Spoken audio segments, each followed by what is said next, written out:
Committee on Public Accounts, asking questions by the chair, Moses Kajwang. Many questions in terms of what's happening. And so the corruption index, in terms of where it is now, seems to be going a lot higher. The peg is rising up there. And are we making the connection between what these numbers are and what citizens are missing in terms of the protection on the gains of their livelihoods? Are we missing the big picture here? We're hearing from you this morning to then be able to say, what do we really understand about corruption? What do we see that it actually does when you talk about the development of a nation, and corruption still happens to be the one tick or the one parasite on this host? And for you to say, okay, what's really then going to be done about it? There are too many a story. There are too many an incident where corruption is at the heart and soul of the matter, and you have to ask yourself the question: how much is enough? How much is really enough when it comes to this? Hustler Fund, 50 billion shillings, 11 billion shillings. We cannot find it. Okay, Shah. Another 11 billion seems to be the lucky number here, because also Shah, 11 billion shillings, we cannot find it. The CS said something, I don't even know. He said something around where, but it doesn't make sense. It's like saying, hi, how are you? And the answer that you're hoping is fine or I'm terrible. But you say, hi, how are you? And then they say next week. Okay, that doesn't feature here at all. Where did the money go? Who took it? Because money doesn't disappear. Somebody takes it. It is misappropriated by people. Yeah. Then, as if that doesn't get worse enough, questions are being asked for governors who we want to know, excuse me, how do you take 10 million shillings, which is meant for 1, 2, 3, and divert it for an empowerment, whatever it is, for the deputy president? Yeah. And nobody's asking questions. Questions, how?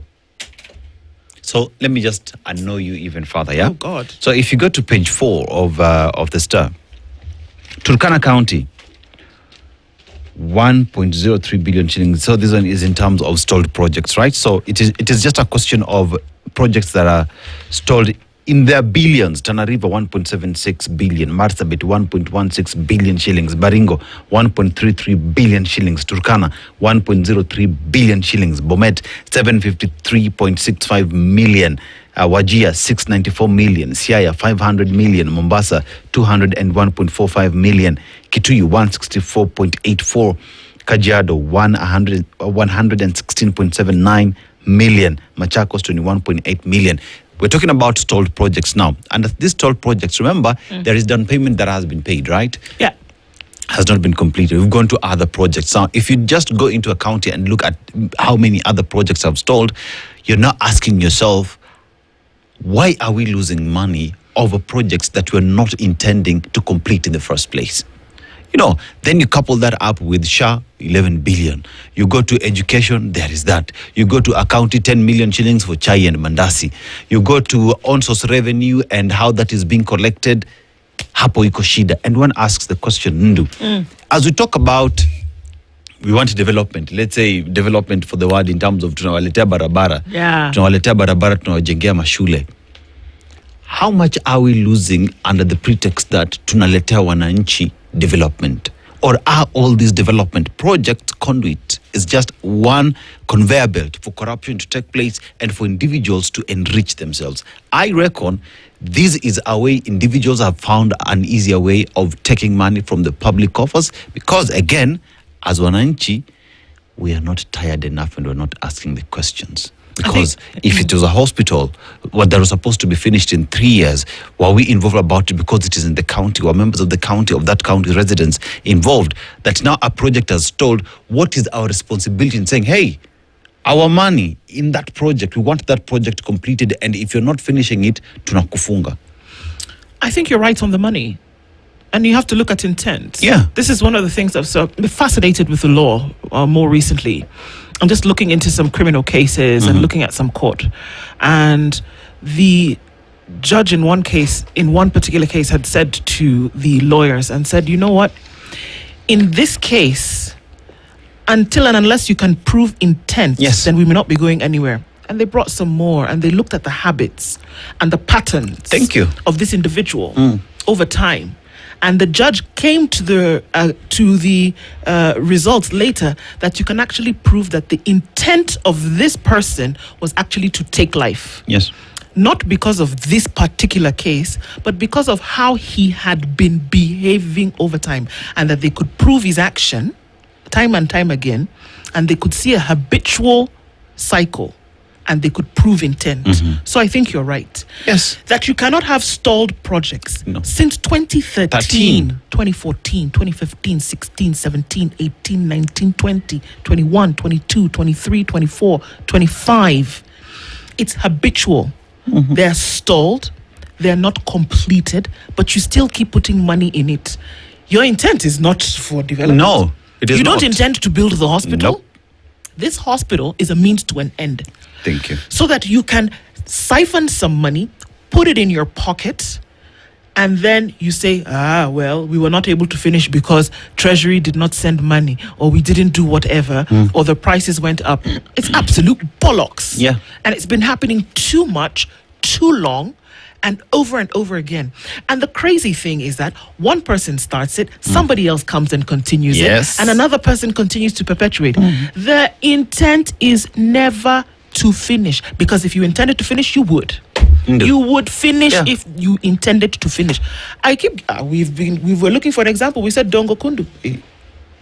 We can see it, we can touch it, we can use it. Use it. If you intended to finish the thing, it would be finished. That monstrosity of a hospital in Kakamega could have been finished in 5 years. In 5 years. With the kind of money that has been poured into it. Senate committee went and traipsed about there asking questions as to what's happening here, who is the contractor, who didn't do what. If they intended to finish it, they would have finished it. Yeah. So I think you're right, my dear. I think you're right. There was no intent. There is no intent. If there was intent to finish, you would have finished. Then you want to come and tell us later. And the sad thing for me, you see these meetings that they went to Naivasha, they had this accounts committee. In fact, Moses Kajwang the other day, when they were talking about money that had been used by, is it Busia now, or which county governor, that he now used 10 million from county funds. Somebody, Kai,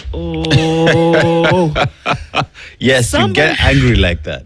Somebody sat down and looked at Busi. Is it Busi? Who Otichilo is the? Otichilo is Busi. Otichilo is Vihiga. Is Vihiga. Yes. So they sat down and they looked at the county books.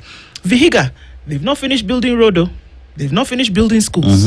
They've not completed the projects. They have not completed projects, but they sat down and they said, you know what? Governor Wilberforce Otichilo has finished building a house. Yes. So he needs a housewarming. Okay? Yeah. So this is what we're going to do. Let's look at the county funds. Let's look and see inside this book. We need to celebrate his housewarming, isn't it? Yeah, we do. So what are we going to do? We're going to take 10 million shillings. Then we're going to give 5 million so that he can use to throw a party. I said, even if you slaughter 10 bulls, even if you paint the house in gold, which kind of housewarming are you using to celebrate? True. Okay. As though that were not enough, they now took another 5 million. This is Vihiga. They now took another 5 million shillings and they said, okay, our MCAs, you guys, you're looking very nice today, Dennis. How about I pay your car loan and your mortgage for you by the county? Meanwhile, it reads like a novel, but it is the reality. It is the reality. This is what is happening. So they said, we'll use county funds. And then they kept quiet. They signed, everybody closed. Moses Kajwang opened the book. He said, hold on a minute. Come. And you did. And do you know how bad it is? You even have the temerity to put it on paper.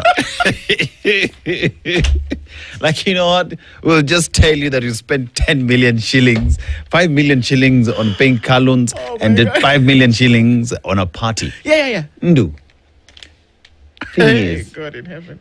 This is a pattern that has existed in the country for a very long time. Remember, when you talk about county government or you talk about the government of Kenya, there is no President William Ruto's government. At the time when he's there, he is the president.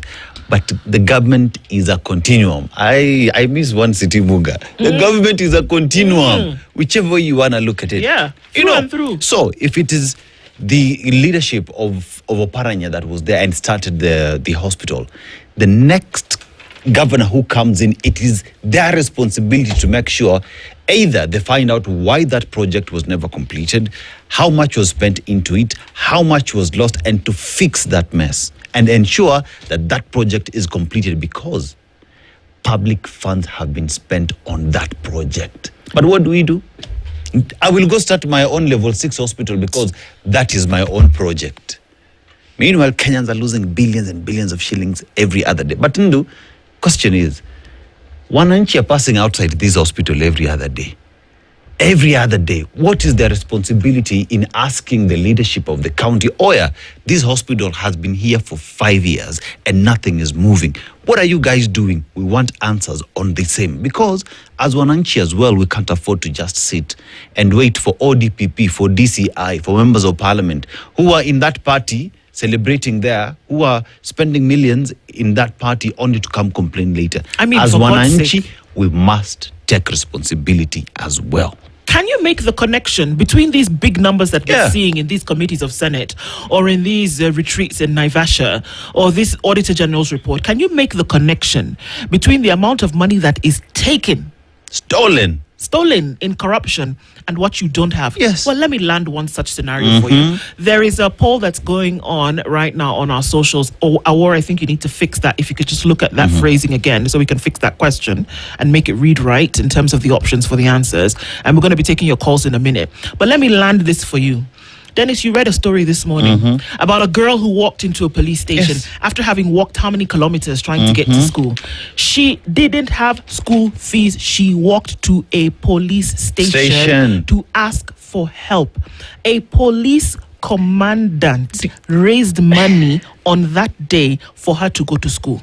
Are we trying to understand something? Do you know what it means? Within the same boundaries in this country where somebody is throwing a housewarming for 5 million shillings and a girl cannot afford school fees, she's gone to a police station, walked kilometers, and a police commandant is the one who raised fees for her that day to go to school.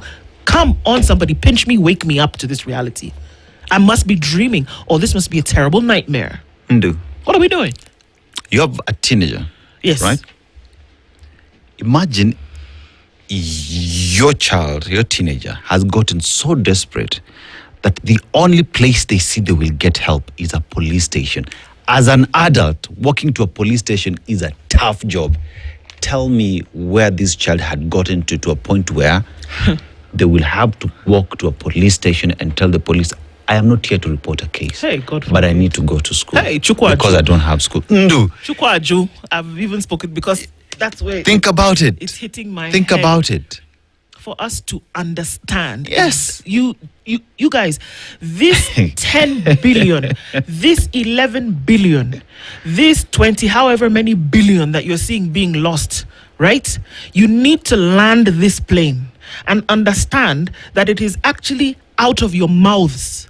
It's out of your hands. It's out of your children's education. Yeah. It's out of your health.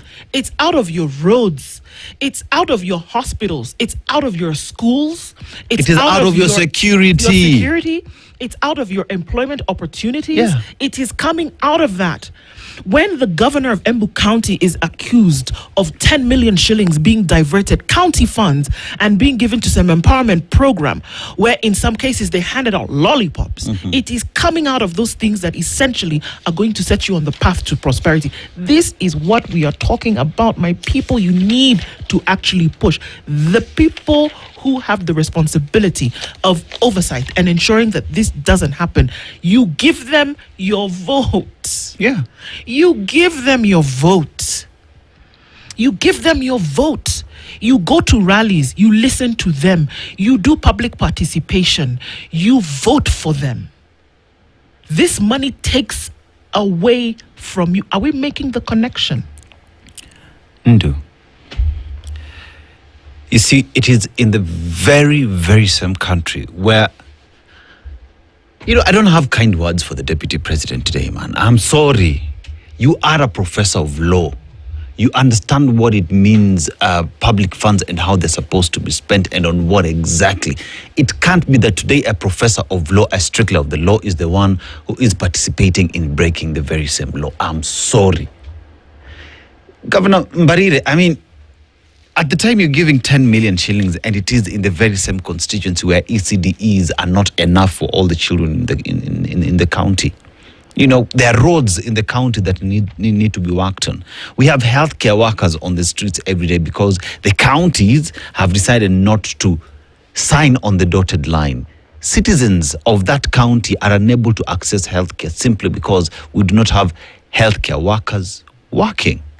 But here we are diverting 10 million shillings. And I think, like you said, we have to connect the dots. Yeah. Because that 10 million shillings is enough to buy an X-ray machine for the citizens, is enough to pay enough healthcare workers to be in hospital, is enough to build enough schools for your children to go to school, is enough to put a Cabro road or even to upgrade a road in that county for you to be able to take your wares to market.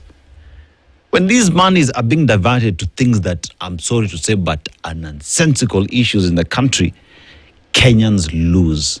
And I think it's about time that Kenyans said enough is enough. You know, but it can't be that today we're spending 10 million shillings to an empowerment program. We are eating all these lollipops and we are not asking the difficult questions. We are clapping for these individuals whenever they come to us. Question is, are we connecting the dots, or are we there for short-term gratification and never look at the bigger picture? Well, one question that comes out here is that, okay, so what are you going to do about it? Yes. What are you going to do about it? Because it seems to be almost hopeless in the minds of many people. That, are you done then? Because if some of the comments that I'm seeing this morning, it seems as though Kenyans are giving up and saying, you know what, it's 11 billion today, it's 6.2 billion in an NYS scandal, No. it's 11 billion from Shah, it's however much ghost schools and whatever it is that they're doing, but that we're resigned to the fact that corruption is something we can't get rid of. We can't get rid of corruption, Ndu. You can imagine, Ndu. People, what are you going to do? Ndu. That's the question that people are asking this morning. Tell Ken. you what. What are you going to do? That it looks as though people are saying, you know what? Well, we know it's going to be. It's in the design. It's Yes. in the DNA. So there's nothing we can do about it. You'll shout here in the Situation Room for the next 1 hour. People will call in. They'll say whatever they want to say. But folks are going to go back to their covens and then they're going to continue in the corruption. So there's nothing you can do about it. Ndu. Is that the case? We will talk about it here, but then again, we'll call upon Kenyans. You see these meetings that Kenyans are being called to every other day. How about Kenyans don't show up? How about Kenyans just say, that money that you want to spend there for empowerment, take it to schools, take it to hospitals, fix that road. Because politicians know very well and have understood the psyche of Kenyans, that they will show up in these meetings despite the fact that they've stolen from them, and we will clap at them. Ndu, we need to stop attending these meetings. We need to stop clapping, and we need to start asking the difficult questions. Let us be the ones setting the agenda. Politicians cannot be the ones setting the agenda. Unfortunately, we've allowed them to do that. If someone comes in and says, we're going to spend 5 million shillings to a party, I will tell you it's not only the Hugh and Mighty who were in that meeting. Residents of Vihiga were there celebrating in that party. How about they showed up and told the governor, you cannot spend our money for this party. Take that money and take it to a hospital or to a school. What if citizens walked to Barire's office and told her, these 10 million shillings that you spent, we want you to take it to this hospital because we go to this hospital, we know how we suffer, and we want you to spend it here, not to give it to the deputy president. And Kenyans need to walk to the deputy president's office and tell him, Agai, you broke the law. You're supposed to explain to us how you took 10 million shillings from Barire's coffers. It can't be that we just sit and say, wataiba leo waibe kesho, and that is life. Apana. We must stand up for something and say no. How do Kenyans stand up for that? We're taking your calls this morning. We'll get to hear from you on 0732 142 650 or 0732 142 651. We're taking your calls and we're hearing, you know what, at the point where we hear the stories over and over again, look at the dailies today across board in terms of what's being said, and look at what has been said over the last couple of days.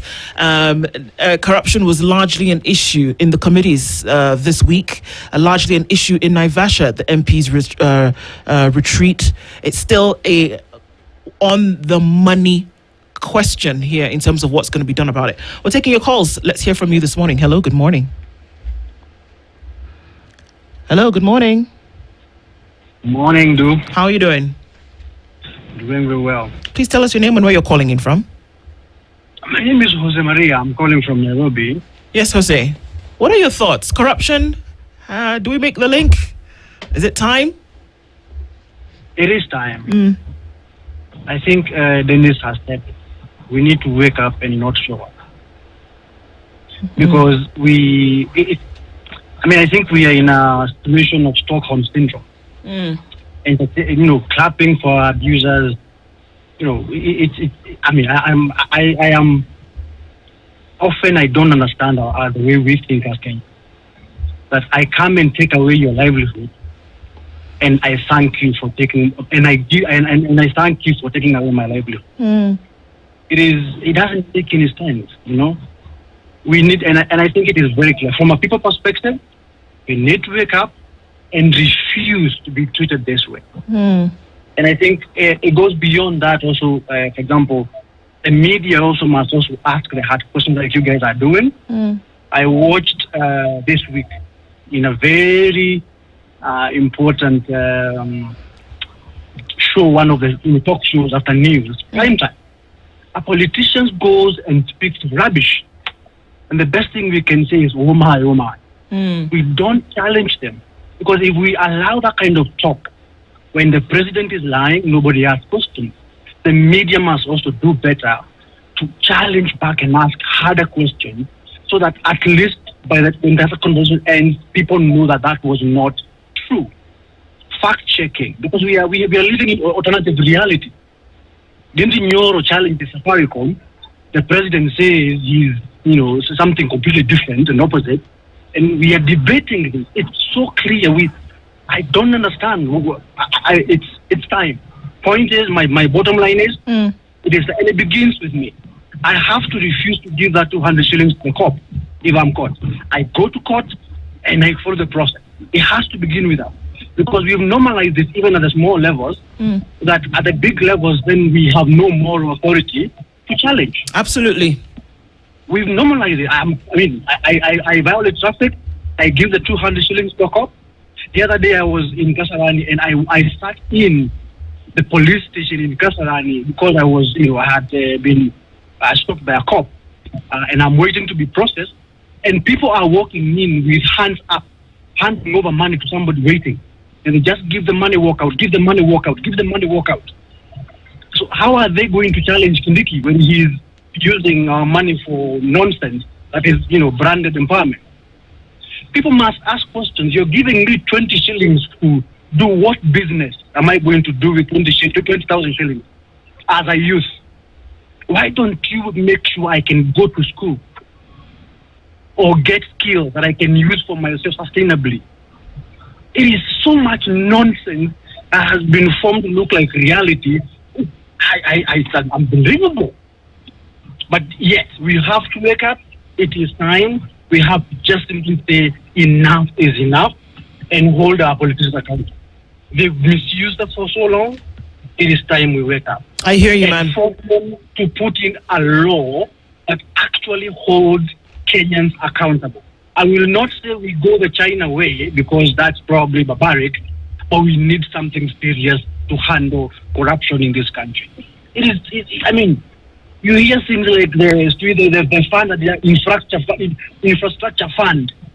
Why do we need that while Dennis was describing all these projects that are stalled and we are looking for money to do what development? I hear you, Jose. I mean, these are big issues, and Kenyans must actually be involved in the process of calling some of these things out. I'd like to take some calls from other people this morning, but I do appreciate your contribution to this. Please stay clicked in. Asante Sana. We're taking more calls this morning. What are your thoughts around corruption? Is it too much, or are people just making noise for nothing? Hello, good morning. Hello, good morning. Morning, Du. How are you? Very well, thank you. How are you doing? I'm fine, thank you. Happy New Year. I haven't called in. You haven't? Please, what's your name, sir? Yeah? We can't hear you very well. Please tell us your name and where you're calling in from. My name is James. I'm calling from Kisumu. Yes. Last year, you were very lucky to have a DO and a DA. In USA, that will be a district attorney and a division officer. Apparently, you only have a DA now. Okay. The issue, I think, in Kenya. I need you to speak up because we can't hear you very well, or maybe we can try call back on that line to then be able to hear a little bit clearer. And the issue That's better. The issue that is happening in Kenya. Hello? Yes, Lou? we can hear you. We can hear you. The issue that is happening in Kenya, I think we have an issue of pork barreling, and the issue of also of kotowing. We have leaders that we've chosen that want to act like kotowers. Yeah. And then we also have the leaders that we've also chosen that use the resources for pork barreling. So when these things come to be mixed up, we find that a lot of public resources is misused or rather misplaced. As I'm speaking to you from Kisumu, there is an issue that happened to Jaramogi Oginga Odinga Teaching and Referral Hospital. Yes. The former CEO, one Dr. Richard Lesyampe, transitioned the hospital from a level 5 to a level 6. Makiu, Lesyampe was called in by the governor of Kisumu County, Professor Nyang' Nyong'o. But when he came into when he took office and he found the mess that was in JTRH, and he decided to bring reforms. The reforms were not well welcomed with the county government, and his move of moving the hospital from level 5 to level 6, meaning it's now a parastatal. Okay, so what happened in this case? Did money move? What exactly happened? Money moved because the hospital gives the county 300 million every month. And this 300 million, let me tell you, when you go to that hospital, you could not even find even a single drug. Okay. Even as you're talking right now, the transition was done, but the people who are there still have not even received their letters. And people go to hospital and they're not able to get drugs and medication? They're not able to get drugs and medication. And this is at Jurs. The hospital was given 3 billion for a facelift. But when you go to that hospital, it's only 6 wards. Only 6 wards have been built. 3 billion, and they've just they've done cabros and some markings to show you where the wards are, some such kind of direction.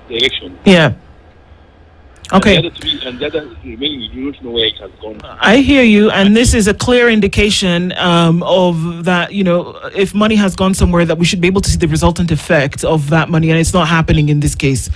And the governor himself actually is building what should I say affordable housing in one of his houses in Tomboya.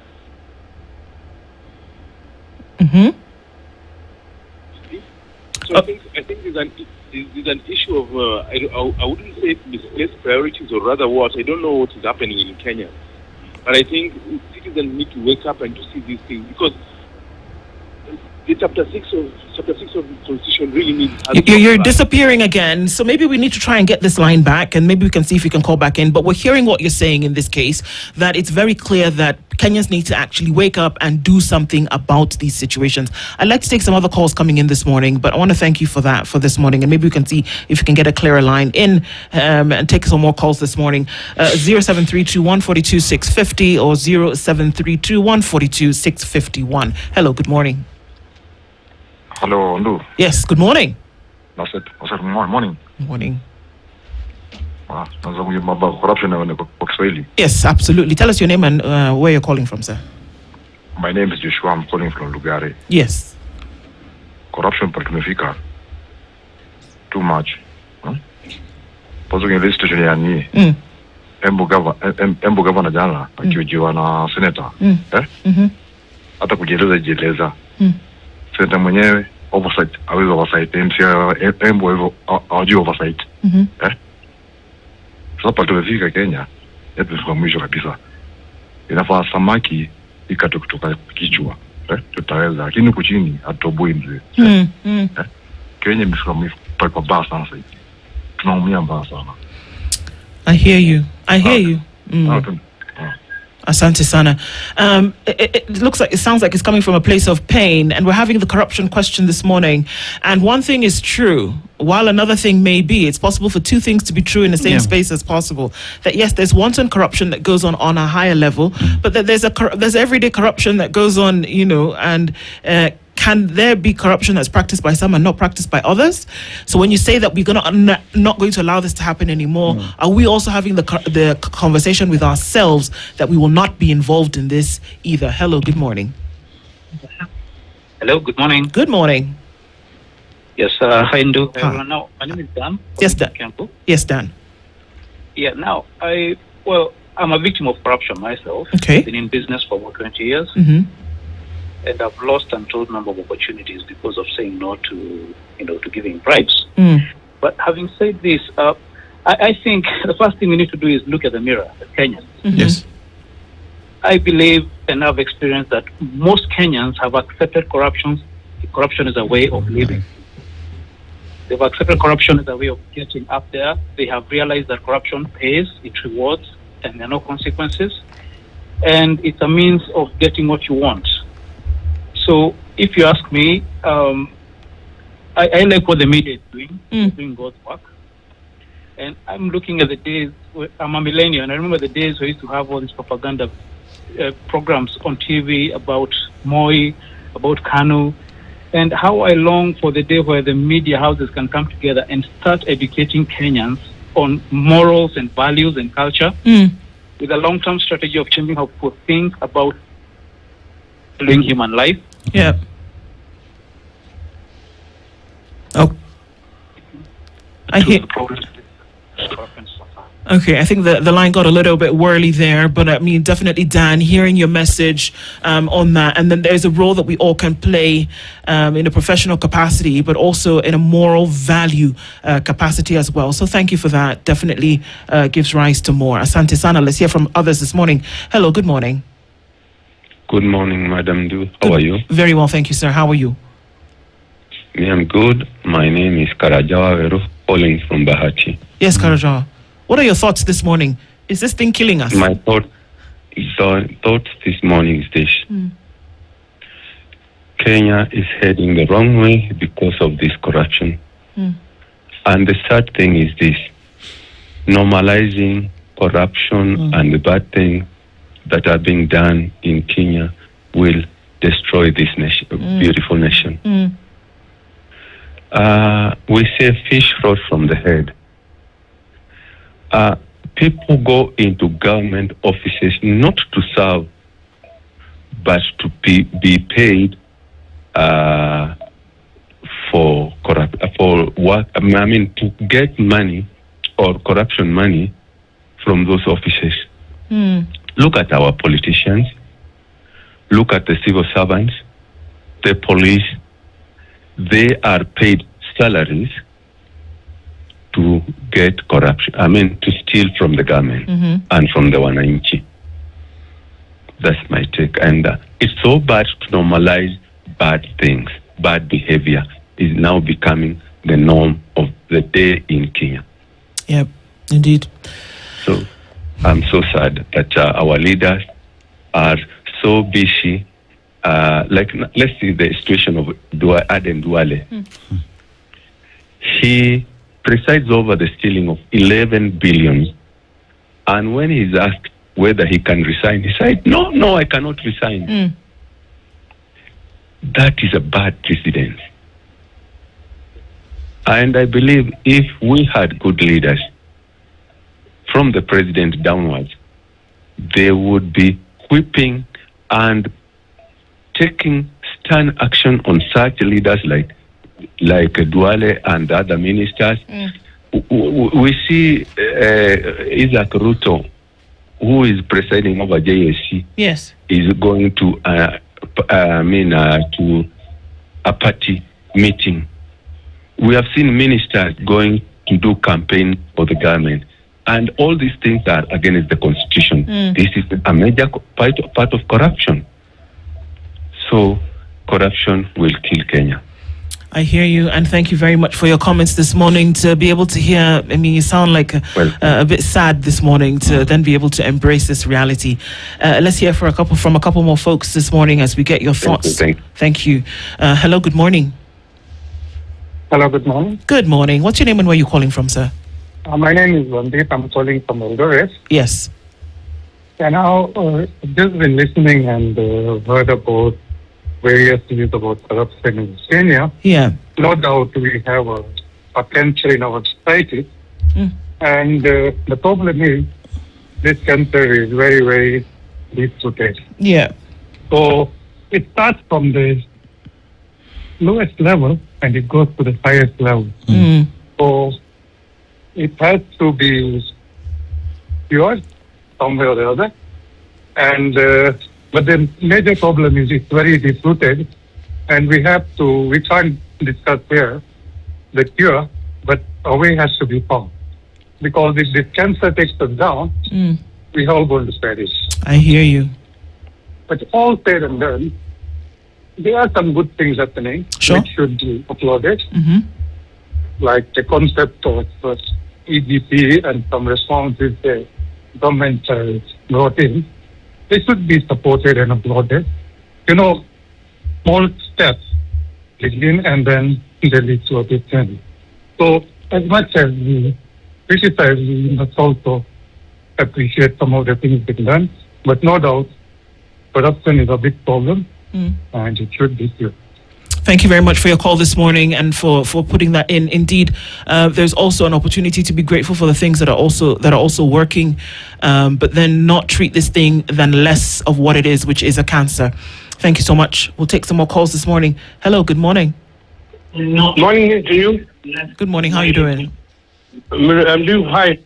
Could you please turn down the volume on your radio? I'm putting it down. Okay, please tell us your name and where you're calling from. I'm Kabir Muhyiddin from Moyale. Yes, Kabir. How is Moyale this morning? Moyale is cool.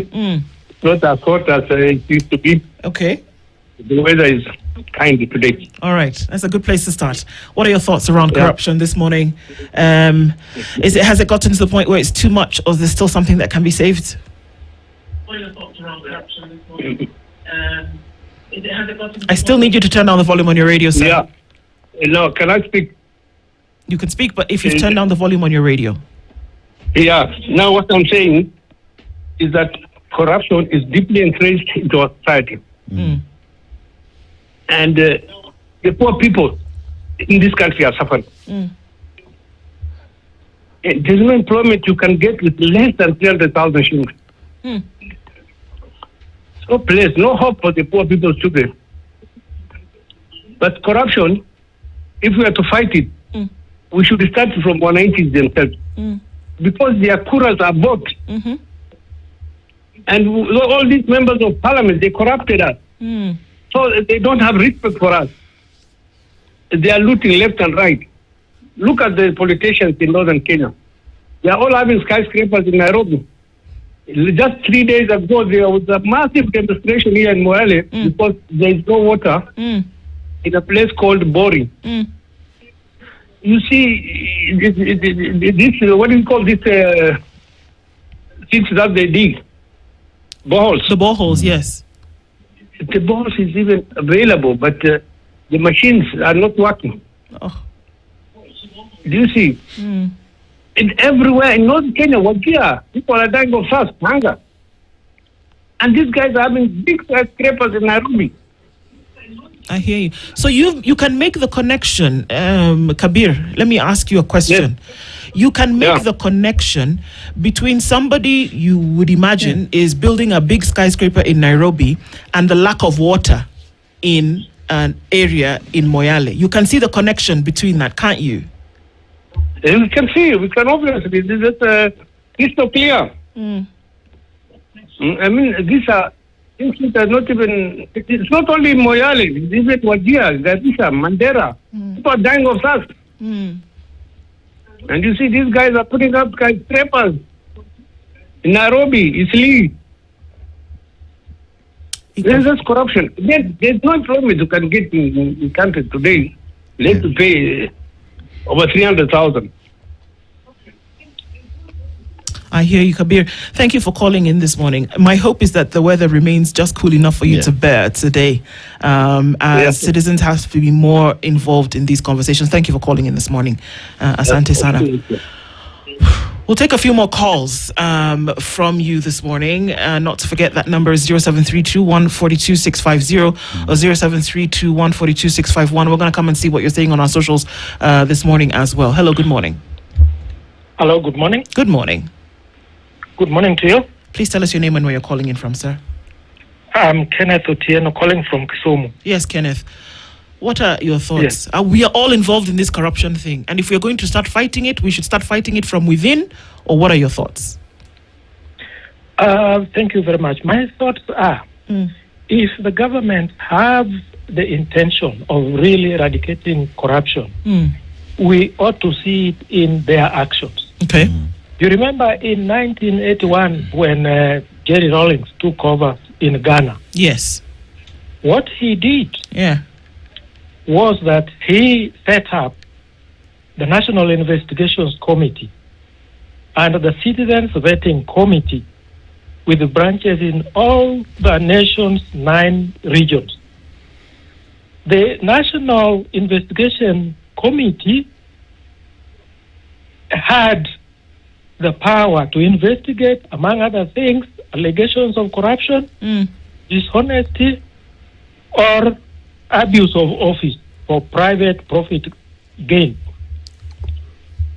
It also had the power to even acquire assets that had been obtained through corruption. Yeah.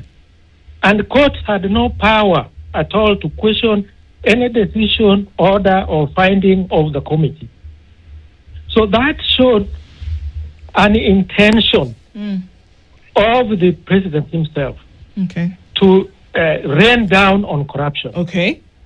So but here, it's so difficult to see how corruption can end when the government itself is not showing us its intention to deal with corruption. I hear you. When, for example, you are traveling along our roads and the police are just there to pick money, they don't even check whether the vehicle is in order or whether it is carrying more passengers than is required. What they are waiting for is just their money, which is dropped down as the vehicle goes. Now, you can't tell me that the government does not know that this is going on. It's going on. Indeed, it does. And is this not corruption? So corruption is actually housed within the government. It cannot end. And the citizens, being what they are, being poor, are waiting for their daily bread. So if you give them something to eat, they don't mind what is going on. They have no time for that. I hear you, Kenneth. So this, yes. So we are between a hard place and a rock. A rock. Yeah, indeed. You're right. Thank you very much for your call this morning. Thanks, Kenneth, and try with all that you can to have a good day. Asante Sana. All right, let's take a few views from socials. Dan, I don't know what folks are saying. Yeah, so Leo is saying we aren't angry about corruption because we are inherently corrupt. It's the opportunity that we don't have. If we were Mbere and other election, such wastage would have happened. And we have in US, there's a kid who called 911 asking police to help him do homework. Now that all Kenyans have seen what the mandate of an administration, we should all vote for Marage Domtata so that 2010 constitution will be implemented. So that is Tomo Kilbruce.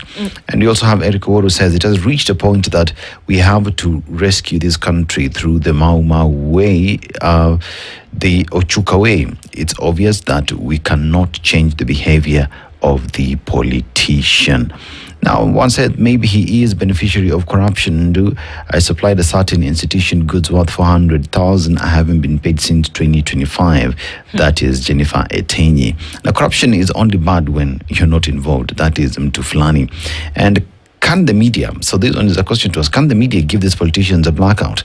Don't invite them to interviews, don't cover the events, expose and amplify the crimes that are being committed, and many others who are sharing their views here, including on the poll that is ongoing. So you can equally just get in and leave your comment there as well. But Mr. Mokweli says the solution for this country to be rescued is removing the president from power. This is the biggest cancer ever destroying the country. When Uhuru warned Kenyans, we thought he was not right. Well, corruption has been a problem in this country for a very long time. Still is a problem. Indeed. Question is, what are we doing about it? Are we part of the problem or are we part of the solution? Sure. And, something Eric says here has actually got me thinking. It's past time for change. It's not time for change. Yeah. It's past time for change. We need a system change.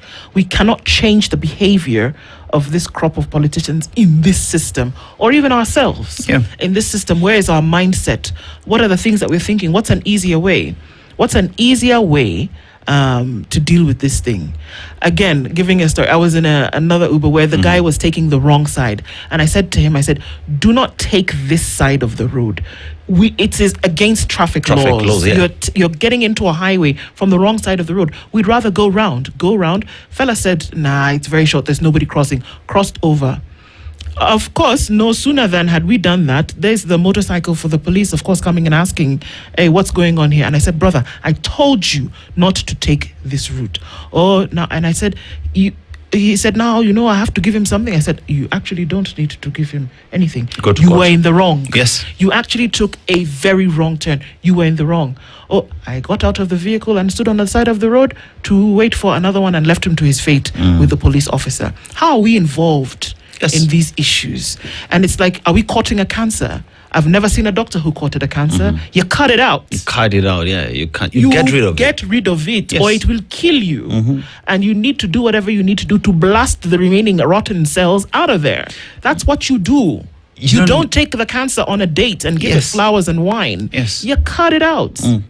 You see, it is through personal experiences that people have gone through. Like that gentleman who's just called in saying that he is a victim of corruption because he has said not corruption and he's lost business because of that. The story that you're giving me of this individual who clearly broke the law and after being caught on the wrong decides to bribe a police officer.